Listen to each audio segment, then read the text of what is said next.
Great pleasure. We are welcoming Sheikh Nuru, who will be speaking to us about the wiladat of the 8th Imam alayhi salam. We're very fortunate to have Sheikh Nuru to join us, and he's going to be talking with great insight and value for all of us. Sheikh Nuru is currently the resident alim of KSIMC of Birmingham, and the Lady Khadija visiting fellow in Shia Studies at the Wolf Institute in Cambridge. He's a former visiting lecturer at the Tangaza University College in Nairobi, Kenya. He founded the Wabiha Empowerment Center in Kumasi, Ghana, and he co-founded the Imamia Islamic Research Center in Johannesburg. With great insight, value for all of us, we welcome him. So we're very honored to have him. Let's welcome him. Salat ala Muhammad wa ala Muhammad. Muhammad wa ala Muhammad. Sorry, can you please unmute yourself? Thank you. Assalamu alaikum wa rahmatullahi ta'ala wa barakatuhu. A'udhu billahi min ash-shaytani al-la'in ar-rajim. Bifadli bismillahi ar-rahman ar-rahim. Alhamdulillahi rabbil alameen. Alladhi hadana li hadha wa ma kunna linahtadiya lawla an hadana Allah. Thumma as-salatu was-salamu ala ashrafil anbiya'i wal mursalin. حبيبي إله العالمين أبي القاسم المصطفى محمد وعلى أهل بيته الطيبين الطاهرين المعصومين المنتجبين الذين أذهب الله عنهم الرجس. اللهم صل على محمد وآل محمد وعجل فرجهم. It is indeed a great pleasure to be able to join you, my dear brothers and sisters, from Mehfel Ali. And thank you so much, Brother Mikdad and the community, for inviting me to share a word or two from the life of our beloved 8th Imam, Imam Ali ibn Musa Ridha, Ridwanullahi Ta'ala alayh. Kindly allow me, my dear brothers and sisters, to send my congratulations to each and every one of you, and to the Imam of our time, and to all the lovers and followers of Ahlul Bayt across the globe on the birth anniversary of this great personality. My discussion tonight will focus on two major dimensions of the personality of Imam Ridha: the social and the intellectual dimension. And the examination will be of two stages. The first stage is to look at the social roles played by Imam Ridha salawatullahi wa salamuhu alayhi, and to invite myself and dear brothers and sisters to take a lesson or two from how our beloved 8th Imam played his social role. And then the second stage of my examination will be to look at the intellectual role played by Ali ibn Musa Ridha, whereby I will be looking at examples of some of our Imams and examples of some of the followers of Ahlul Bayt, how intellectually they contributed to the growth of civilizations and to the growth of Islam. We ask Allah wa ta'ala to grant us the visitation of Ali ibn Musa Ridha in the holy city of Mashhad. You know, like in the case of each and every Imam, Imams alayhimus salam led by example. Whatever they preached or taught people, people saw them implementing it before anyone could implement. And so the social roles played by Imam Ridha emanated or stemmed from two factors. The first factor is love, and the second one is being present in the community. The first source or the factor of the social role played by Ali ibn Musa Ridha alayhi salam, as we said, is love. You know, scholars mentioned all those who work or give services to the communities wherever they are grouped into two camps. The first camp are those who, when they serve simply because it is mas'uliyah, it is responsibility. So it's because it is their responsibility, hence they serve. Otherwise, if there is no any responsibility and duty, they will not serve. The second camp or the second group are those, when they serve, they don't serve simply because it is their responsibility, but rather they serve out of love for humanity, out of wanting to serve and reach out to humanity. They are passionate about people, and they are passionate about the plight of people. Not to say those who serve as a result of sense of responsibility are bad. They are not bad, they are good. But the second one, those who serve because of their love for humanity and their passion for humanity, are of a higher status than the first camp or the first group. Rasulullah and Ahlul Bayt alayhimus salam, my dear brothers and sisters, they served out of love and passion for the plight of people. Now, I give you an example. If you go to Quran 9 verse 128, in a very famous ayah in chapter Tawbah, Allah discusses the personality of our beloved Prophet. لَقَدْ جَاءَكُمْ رَسُولٌ مِّنْ أَنفُسِكُمْ عَزِيزٌ عَلَيْهِ مَا أَنِتُّمْ حَرِيصٌ عَلَيْكُمْ بِالْمُؤْمِنِينَ رَءُوفٌ رَحِيمٌ. Allah said, indeed, the messenger has come to you from yourselves. But who is this messenger? Azizun alayhi ma anittum. Whatever you go through of pains, of difficulties, it is more painful to him and on him than you. Then Allah says, Harisun alaykum. This messenger we sent to you is fond of you. He's interested in your personalities. He's interested in your goodness. Scholars, when they examine this ayah of Surah At-Tawbah, they said the Holy Prophet of Islam, whatever he did in terms of delivering the message of Allah, he did it out of love, not just out of sense of responsibility.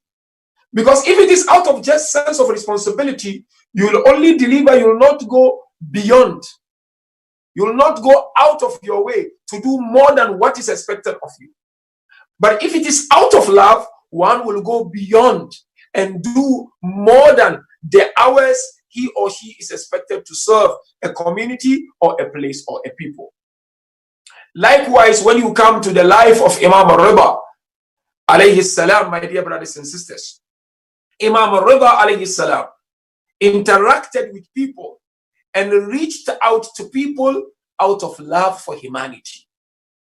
Imam did not do that just out of sense of responsibility as someone sent by Allah to them, but rather he went ahead to show love to people. Narration beautifully illustrates this. One of those who was with Imam Ridha alayhi salam throughout the journey of Imam Ridha from the holy city of Medina to the holy city of Mashhad was Ibrahim al-Suli. Some said Ibrahim al-Sawli. Ibrahim narrated his experience of being with Imam Ridha throughout the journey. And this is what he said. He said, these are the things I found in Ali ibn Musa Ridha alayhi salam. Number one, he said, Ma jafa ahdan qattun. He said, Imam Ridha that I know, he has never ignored anyone, irrespective of how the person treats him. And here, really, the same thing if you look at the life of Imam Hassan al-Mujtaba, before we move forward. Scholars, they said Imam al-Hassan was a person with a big heart. And they said big heart simply means what? The way he treats the way he was treated did not change how he treats people. You know, sometimes you find us, we treat people in a good way, but the moment they mistreat us, we tend to change how we treat them. Ahl al-Bayt had big hearts. Imam Ridha ma jafa ahdan qattu. He never ignored anyone, number one. Number two, Ibrahim al-Sawli mentioned, Ali ibn Musa Ridha alayhi salam never interrupted anyone while speaking. It's like, for instance, we are in a meeting and then someone is speaking. We're not allowing the person to land and conclude. We interrupt, we interject. Ibrahim al-Sawli said, I was with Ali ibn Musa Ridha alayhi salam, and we had so many conversations with those who loved him and those who did not. But Imam alayhi salam, for a second, did not interject anyone or interrupt anyone. Number three, Ibrahim al-Sawli mentioned, Ali ibn Musa Ridha alayhi salam, he would always sit next to people respectfully. He would never sit showing that he is the Imam or he is the grandson of Rasulullah sallallahu alayhi wa alihi wa sallam. And then Ibrahim al-Sawli said again, Ali ibn Musa Ridha alayhi salam never shouted at anyone and he never abused anyone, irrespective of how he was treated by that person. The last point Ibrahim al-Sawli mentioned, whenever it was time for meal, Imam alayhi salam would invite everyone, irrespective of their background. Then one day, one of the companions of Ali ibn Musa Ridha asked Imam Ridha, "Oh my Mawla, oh my Imam, why do you invite everyone and all these people when it is time for us to eat? You are the son of Prophet. You are our leader. You are our wali." Look at the response of Ali ibn Musa Ridha, my dear brothers and sisters. Imam Ridha said, "Inna Rabba wahid, wal Abba wahid, wal wahid, wal a'malu bit-taqwa." He said, indeed, our Lord is one. Our mother is one, meaning Hawa alayhi salam. And our father is one, meaning Adam alayhi salam. And deeds are judged according to consciousness or piety. So the first factor which influenced the social role of Ali ibn Musa Ridha alayhi salam, but that influenced his social role, is love. He treated people with love, irrespective of their background. The second factor, Imam Ridha alayhi salam was present in the community. Imam led from front. He did not lead from behind. And narrations of the life of Ali ibn Musa Ridha alayhi salam and that of our previous imams demonstrate that. A typical example, if you look at the life of Imam Ridha, you know very well, my dear brothers and sisters, Imam Ridha had to leave Medina for Mashhad. Of course, through the order of Ma'mun al-Abbas. Imam left his family in Medina and his son Imam al-Jawad alayhi salam. Some said Imam al-Ridha had more than one son, but most of the narrations we have, Imam al-Ridha had only one son, Jawad al-A'imma.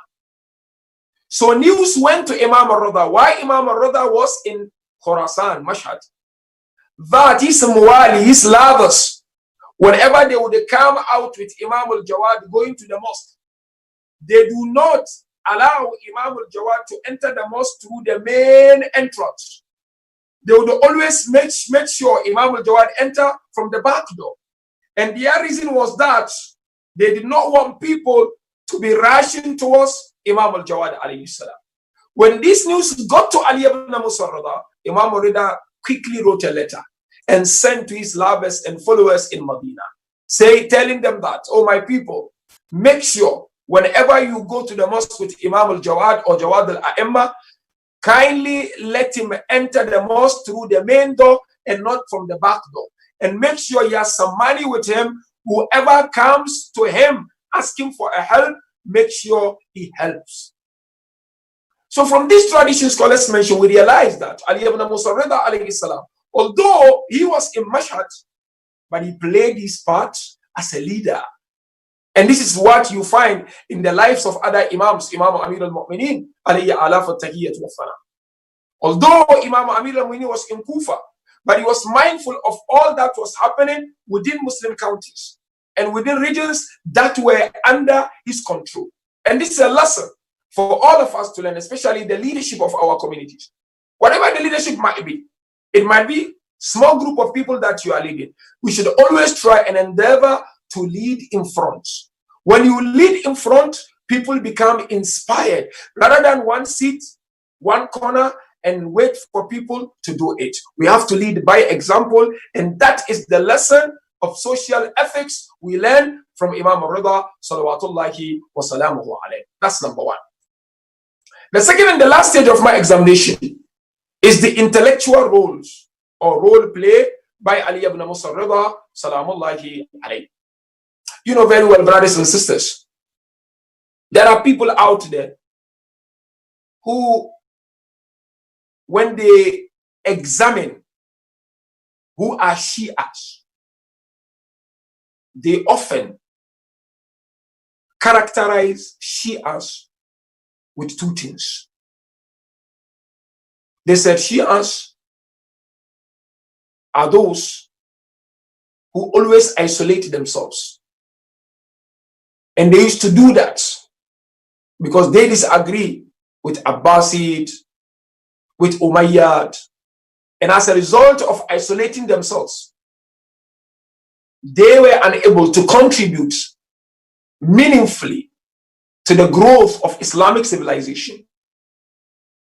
And the second thing they mention when they describe Shias, so Shias are those who always cry and mourn and wear blacks, and that's it.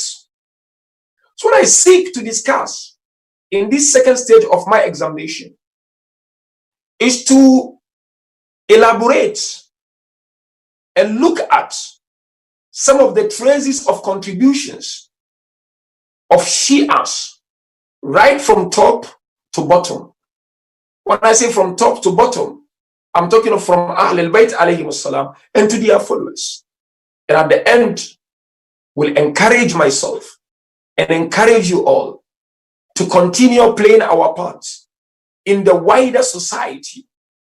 Because when we play our parts and we contribute our quota towards the development of our nation, towards the development of our community, we will be doing so as lovers and followers of Ahl al-Bayt. Whether we say it or not, people will get to know. Now, in an attempt to discuss this or to answer to those people who are of the view that we only know how to mourn and cry and grieve, and we only know how to isolate ourselves because we believe that the leadership were unlawful, and so we've not contributed anything. I want to do it in three ways, very simple ways. The first one is to say that these notions are wrong as per the historical accounts. Ahlul Bayt alayhimus salam taught us and practically demonstrated to us, when you live in a community, make sure your presence is felt not only by those people you share faith with, most importantly, let it be felt by those you do not share faith with. First example is Imam Amir al-Mu'mineen alayhi salam. Imam Ali, without a doubt, we all know his contributions when it comes to the development and the growth of Islam or Islamic civilization. He contributed immensely and meaningfully towards the opening of Iraq and Palestine or Palestine. Likewise, when you come to the life of Imam al-Baqir alayhi salam, my dear brothers and my dear sisters, during the time of Walid ibn Abdul Malik, you know, a man went to Walid. By then, the headquarters of Walid was in Damascus or Damascus. He went to Walid, this gentleman, and he said to Walid, our currency is not the way it's supposed to be. Walid asked him, what do you mean? He said, because what is written on our currency does not represent us. So Walid looked at the currency and he said, yes, indeed, you are right. We need to do something about it. So Walid started inviting people to suggest what need to be written on the currency, on the coin.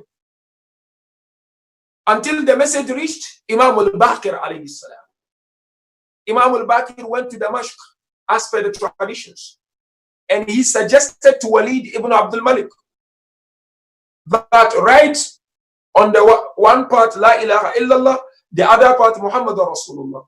And then make sure the quantity of the gold in it is more, likewise the quantity of the silver, so that people are able to take good care of it and respect it. Imam al-Baqir contributed, and there are so many other contributions he did in terms of knowledge. The third is Imam Jafar alayhi salatu wasalam, as we all know.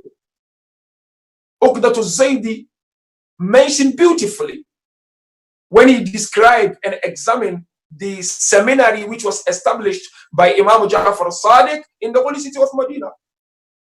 He said in this seminary, there were people who were lovers of Imam al-Jafar, and there were those who were not.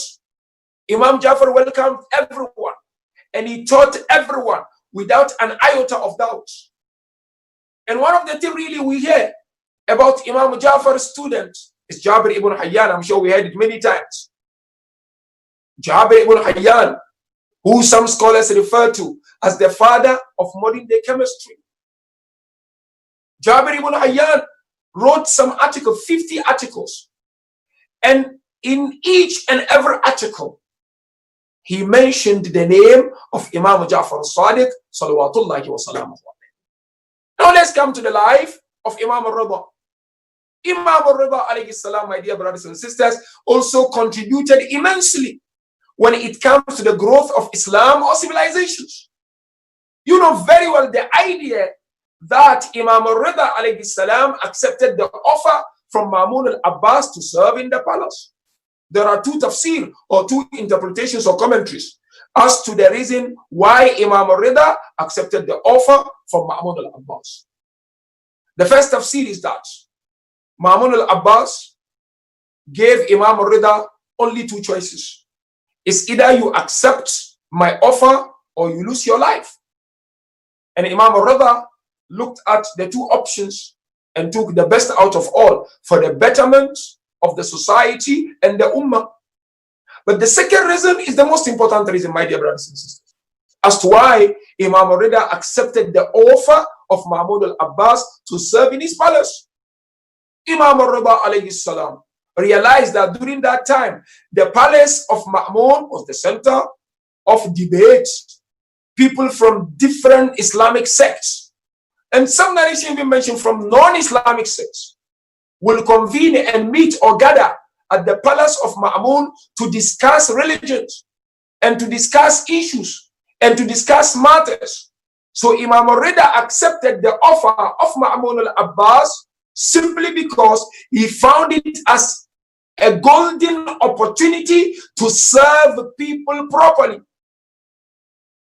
And that's why I always tell people, when we live in a society like our society here, do not fold your arms. Go out there, contribute your quota, be it financial or economically, intellectually, socially, spiritually, if you like. Contribute your quota towards the development of a place where you live in, a place where your sustenance is from. So Imam Ridha alayhi salam contributed immensely, and that is why you find during those times, one man came to Imam Ridha alayhi salam, and he said to Imam Ridha, I have a question for you. Imam Ridha said, Bismillah. He said to him, look at Quran 3 verse 7, the ayah that talks about ambiguous and clear verses of glorious Quran. It's a longer ayah. But at the end of the ayah, there is a line, وَالرَّاسِخُونَ فِي الْعِلْمِ, that no one knows the interpretation of the Quran except Allah, His Messenger, and those who are deeply rooted or grounded with knowledge. So this gentleman asked Imam Ridha, Man hum al-rasikhun? And this was in the palace of Ma'mun al-Abbas. Who are those deeply grounded in knowledge? Imam Ridha alayhi salam looked at him and he referred him to another verse of glorious Quran. He refers him to Quran 56, verse 79, Surah Al-Waqi'ah, where Allah says, Innahu la Quranun Kareem. Indeed, it's a generous book. Fi kitabin maknoon, in a protected place. La yamassuhu illa al-mutahharun. No one lay hands on save those who are purified. Imam Ridha referred to him to this verse of Surah Al-Waqi'ah. And he said to him, those rasikhun are those who are mutahharun. And then, of course, at the end, Imam Ridha referred to him to Quran 33, verse 33. So what I'm trying to say is that Imam Ridha alayhi salam contributed his quota towards the development of our deen and civilization. This is one example of his intellectual role. Now, when you come to ordinary lovers and followers of Ahlul Bayt, who came, in fact, some years after Ahlul Bayt alayhi salam, they also contributed their quota. Let's look at a few examples. And I'm just giving this example, my dear brothers, to inspire myself and to inspire you. I know you are playing your part in the wider society, and you need to keep doing that, inshallah. That is Islam, and that is the teachings of Ahlul Bayt. We cannot live in a society and fold our arms and do nothing. We have to keep doing that. Let me give an example. In the field of theology, there were Shias who really contributed, not for the benefit of Shias, but for the benefit of the wider society, most especially Muslim Ummah. Example, Abu Hassan al-Nubakhti, in his book Al-Insaf fil-Imama, Fairness in Imamate. This book was not written for only Shias. It was written for the entire Muslim Ummah, to bring peace, to bring unity, to bring harmony. Another typical example is the work of Sheikh Tusi. You know Sheikh Tusi, one of the author of the four main books that we have. Sheikh Tusi has I'tiqad, At-Tajreed fil I'tiqadat. Beautiful book in theology, in our faith, which is not only for the purpose of the Shias, but even beyond that. In the field of philosophy, great scholars among the lovers and followers of Ahlul Bayt who followed the footsteps of Ahlul Bayt and contributed immensely intellectually within communities and societies. Typical example is Avicenna. His book, Kitab al-Shafa. You read this book, it's an unbelievable book. And his contribution is felt across the globe. Mullah Sadr, you know his book, Asfarul Arba, The Four Journeys. This book is a philosophical book. And Mullah wrote it as his contribution intellectually to the wider community and to the wider society. Likewise, the late scholars who came after them, like Tabatabai, for instance, some beautiful books like Bidayatul Hikmah and Nihayatul Hikmah, beginning of the wisdom and the ending of the wisdom, for instance. You've got Shahid Bakr al-Sadr, Our Philosophy, great book he wrote. So in the field of philosophy, she has also contributed immensely. And even currently, we do have scholars who are contributing and continue to contribute. Likewise, in the field of astronomy, as you know very well, Sheikh Tusi was very powerful in this field. And he contributed his quota by following the footsteps of Ahlul Bayt, alayhi salatu wassalam. And no doubt, when we come to the field of geography, we've got Ahmad al-Yaqubi, who also contributed his quota as a lover and follower of Ahlul Bayt, alayhi salam. In the field of morphology, in the field of Arabic grammar, you know, the master of Arabic grammar is called Abu Aswad al-Du'ali. He also lent it from Imam Amir al-Mu'mineen alayhi salam. And so therefore, Ahlul Bayt intellectually contributed to the wider society. Likewise, they are lovers and followers. And even in current day and age, alhamdulillah, if you look at your beautiful center, Mehfil Ali, you've got brother like Brother Mikdad, for instance. And you've got our uncle Ahmed Versi. and the rest who are contributing their quota in the wider society. That is our duty. That is our responsibility during this major occultation of Imam Sahib al-Asri wa Zaman. Wherever we are, we have to try as much as we can to ensure that our presence is felt and people benefit from our presence. And the last point I would like to highlight is that, as I mentioned earlier on, Shias are characterized by some. Not Shias, they just cry, grieve, mourn, wear blacks. They remember the past too much. As a result, there is no much to gain from them. As you know very well, I'm just reminding you and reminding myself. We grieving, we crying, we mourning. It's what is said today, or what is being said in this modern day. Speaking truth to the power. Amr bil Ma'ruf. Community organizing. So Abba Abdullah was saying, he went out to reform the community, wider society. That's what I call community organizing. Likewise, you look at the life of Imam al-Hasan alayhi salam. He did not mince his words when addressing social injustice and ethical deficiencies within the community with the then leader. You come to the life of Imam Jafar alayhi salam. He spoke against injustice. When Mansur al-Dawaniki wrote to him and said to him, come to me the way all are coming to me, Imam Jafar responded, I'm not worried about my dunya, and you can't offer me anything when it comes to akhirah. In other words, there is nothing that I need from you. Then Mansur al-Dawaniki sent to him again. Then come, let's talk to us. Imam Jafar said, whoever desires dunya will not talk to you, and whoever desires akhirah will not befriend you. We need to speak against injustice, and we must stand against injustice. It's very important. That's exactly what Imam Ridha alayhi salam did. So it's not about mourning. We are remembering the values that Ahl al-Bayt alayhi salam stood for. You know, Mahmud al-Abbas was sitting next to Imam Ridha, and he said to him, I've realized that no one deserves to take my position after me except you, Ali ibn Musa Ridha. Imam Ridha looked at him and he said to him, if this position is yours, then you can't give it to me.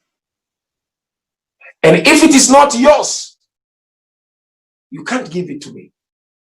The owner will give it to whomsoever he wants to give to. So therefore, mu'mineen and mu'minat, my dear brothers and sisters, Ahlul Bayt alayhim as-salam, they are our role model, and they led the way for us. And the last point I would like to conclude before the questions and answers is to say, when we gather like this to remember Ahlul Bayt, the main aim is to be able to take a lesson or two from the lives of this great personality. Once we are able to take a lesson or two from their lives, then our gathering will be deemed effective and efficient and beneficial. And not just taking lessons from their lives, but seek to implement the lessons. And I would like to leave you with this. You know, some Shias decided to visit Imam Ridha in Mashhad. They went to Mashhad to meet Imam Ridha, good number of them. And they spent like 60 days in Mashhad as per the traditions. When they got there, Imam Ridha wasn't happy to see them as per the traditions. He asked them to wait. They waited for some time. Eventually, they were allowed in. When they got inside, they asked Imam Ridha, Mawla, why didn't you want to see us? Imam Ridha said, it's simply because you are violating the rights of people. Your neighbor has right over you. Your colleague has right over you. Just paraphrasing the tradition. Your wife has right over you. Your husband has right over you. You are not our Shias because you have violated the rights of people who have right over you. And this is exactly what Imam Jafar said when he categorized people into three in relation to their love for Ahl al-Bayt. Imam Jafar said the first group are those who loved us or who love us and they listen to our teachings, but their actions are opposite our teachings. Imam Jafar said they are losers, they are not our lovers. The second group, Imam Jafar said, they love us according to their claim. And they listen to our teachings. And they act on our teachings. But they are acting on our teachings for their ulterior motives. Either for power, or for money, or for something else. Imam Jafar said, they are not our lovers, they are not our followers. The last ones, he said, they love us, they listen to us, and they act on our actions and our teachings. And they do so sincerely and reach out to the need of people around them. Imam Jafar said, these are our lovers and these are our followers.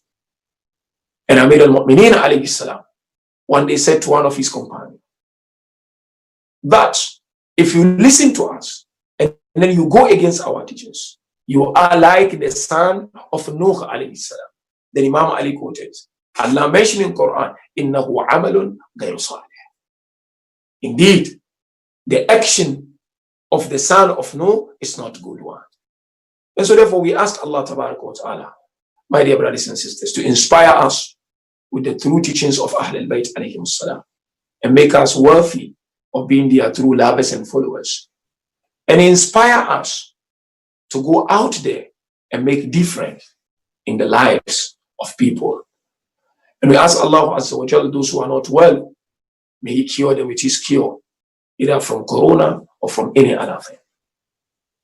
And our marhumin, may He forgive them and grant them Jannat al-Firdaus. And kindly, my dear brothers and sisters, I would like to emphasize here that coronavirus is a reality. Yes, the lockdown has been eased a little bit. We should not take things for granted. Let's continue taking care of ourselves, protecting ourselves, and protecting people around us. As per the traditions of Ahl al-Bayt, health comes first, and health is important. Wa akhir da'wana, and alhamdulillahi rabbil alameen, wa sallallahu ala Muhammadin wa alihi tahirin.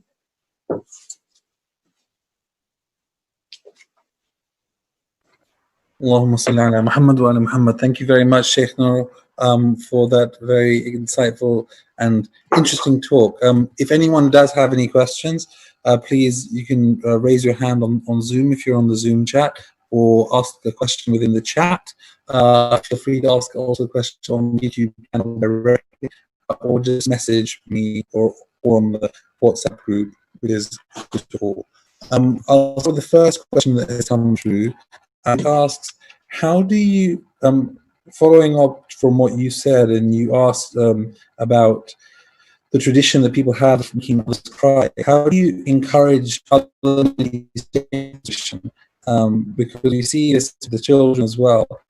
How do we stop Maulana's preaching funny things to people which make people cry? How do we change that whole approach? Yeah, thank you so much. Definitely a very important question, and especially when it comes to the current generation and our youth. When they go to the mosque or they go to Imam Bara, they expect something very intellectual, thought-provoking. I think the only way to change it is for the leadership of our community to understand the need of the day and the need of the community.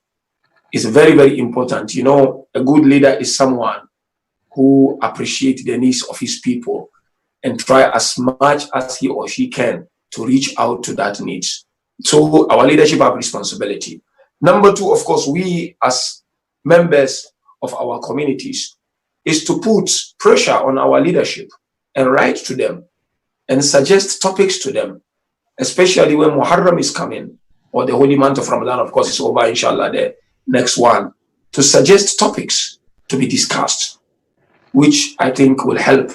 And another way is like what you are doing now. I really like it. You know, after every program, our communities must encourage questions and answers. You know, by so doing, it will also make the scholars to prepare at hand before they come. Because you know very well, there are scholars who don't necessarily prepare because they know people just want to get emotionally excited. So they come and talk and then they go. And it's important we have this question and answer session after every program. And by so doing, we as scholars also will take things seriously and prepare in advance. Thank you. Thank you very much. So another question which has come through is, when it comes to the eighth Imam alayhi salam, a lot of emphasis sometimes seems to be put within certain communities, which appears to be mainly because he comes from or he's buried in Iran. Do you think that plays a role in how we treat and look at our Imam? You know, almost don't talk about some Imams very much and talk very highly. I mean, of course, we Imam very high, but talk very highly about some. Do you think the fact that he is in Iran it plays a role because of the importance of Iran for Shias across the globe? Yeah, yes, definitely. I think it plays a role, and especially if you read about Imam Ridha alayhi salam, as the questioner mentioned, you find most of the materials we have are from Iran. That definitely plays a role. But what I always tell people is that when you read with open-mindedness. You know, read with open-mindedness. There are other books also written by Arabs, you know, and by other people who are not necessarily Iranians about Imam Ridha alayhi salam. But definitely it plays a bigger role because Imam definitely did not spend a lot of years in Islamic Republic of Iran. I mean, as per the traditions we have, he was in Iran only for 3 years. But yes, that plays major role. And of course, there are some fabrications sometimes that we get from some of the narrations. So that's why it's very, very important when we read with open-mindedness and scrutinize and engage with scholars when it comes to this. Yeah, thank you. Thank you. Now a question from me, if that's okay. Yeah. When it comes to the eighth Imam, obviously his position almost as a leader politically in the society that he was in is often cited quite positively by some, and obviously and by others as it's cited in different ways by different people, I guess, if you're looking at analytics. How do you perceive the view and the importance of actually taking? You've obviously talked quite a lot about engaging by society. How do you see the challenge of being in positions of leadership and having to make sacrifices on the back of that and compromise? What principles should we learn from the life of the Imam about being in such positions where sometimes what you say you have to be more careful of and almost take difficult roles and difficult positions? What principles should we learn to ensure that we retain our sincerity and adherence to the path of the Ahlul Bayt and the Prophet ﷺ? Thank you. Very good question. As I said earlier on, you know, Ahlul Bayt, without a doubt, they are our role models. And we are expected as their lovers and followers to emulate and follow their footsteps. And like the example you mentioned, Ahlul Bayt took some decisions in their lives by looking at a bigger picture. Ahlul Bayt, na'udhu billah, they were not narrow-minded. Ahlul Bayt were looking at the welfare of the wider society and wider community. It began, in fact, with Rasulullah. The Holy Prophet entered into the peace treaty or the Treaty of Hudaybiyah. It was for bigger picture. It was a big decision that Rasulullah took. Although some of the companions of Rasulullah who were there were not happy, but him being a leader, he understood the need of it. Another example is the life of Imam Hassan alayhi salam. Imam Hassan entered into that treaty with Muawiyah, for instance. You know, although some were not happy, even some of the close followers of Imam Hassan, they unfortunately started like sort of addressing Imam Hassan not with respect, because Imam Hassan agreed to enter into that treaty. But Imam Hassan was not just looking at them alone, he was looking at the bigger picture and the welfare of the Ummah. Likewise, the case of Imam Ridha alayhi salam when he accepted the offer of Ma'mun.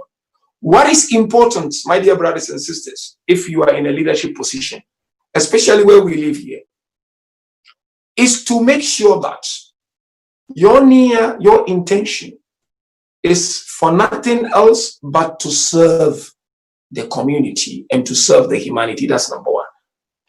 Number two, one has to make sure that your faith, the core beliefs, are not sacrificed. So, in our case as Muslims, as lovers and followers of Ahlul Bayt, my belief in Allah, my belief in Rasulullah and Ahlul Bayt, my Salat, for instance, my Hajj, for instance, and I try as much as I can. What is haram, it becomes haram, unless it's totally beyond my control, and there is nothing that I can do. And of course, there is nothing wrong, and Islam allows you. So therefore, number two is one, to try as much as you can to stick to your values. When I talk of your values, I'm talking of the do's and don'ts of Almighty Allah subhanahu wa ta'ala, unless if it is totally beyond one control and there is nothing that one can do. And last but not least, as we go about engaging with the wider communities, with the intention, of course, serving wider communities, that doesn't mean that one has to do what others are doing. No. You don't have to eat the way they eat. You don't have to dress the way they dress. You don't have to walk the way they walk. What is important is you've got your constitutional rights. You do not harm anyone. You do not damage anything. You just being there as a patriotic citizen to contribute your quota towards the development of your nation. And by so doing, Allah will bless you and Allah will reward you. And I'm one person who is a firm believer of proper integration and contributing our quota through the wider community and the wider society. An example is like Imam Ridha, salawatullahi wa salam. Yeah. Thank you very much. Another question on our YouTube channel on the chat there. Why did the Imam alayhi salam succeed Ma'mun as Caliph when he knew the situation and everything around it? Yeah, so as we mentioned earlier on, obviously Imam Ridha alayhi salam knew that Ma'mun wasn't a good leader. Ma'mun was unjust leader. But the only way for Imam Ridha to be able to change something was to be close to him, was to be next to him. That's why Ma'mun was offering him, some scholars said, was a political move, so that he would be able to know what Imam Ridha was doing, his in and out rather. But Imam Ridha had a different intention. His intention was to serve the cause of Allah, which is the cause of humanity. And as some scholars mention, you go to Allah through people, and you go to people through Allah, and people are Allah's family. So Imam Ridha alayhi salam did that not, na'udhu billah, for his own selfish interest, na'udhu billah. Imam did that to serve the wider community. And alhamdulillah, as I give one example during my speech, it served the purpose.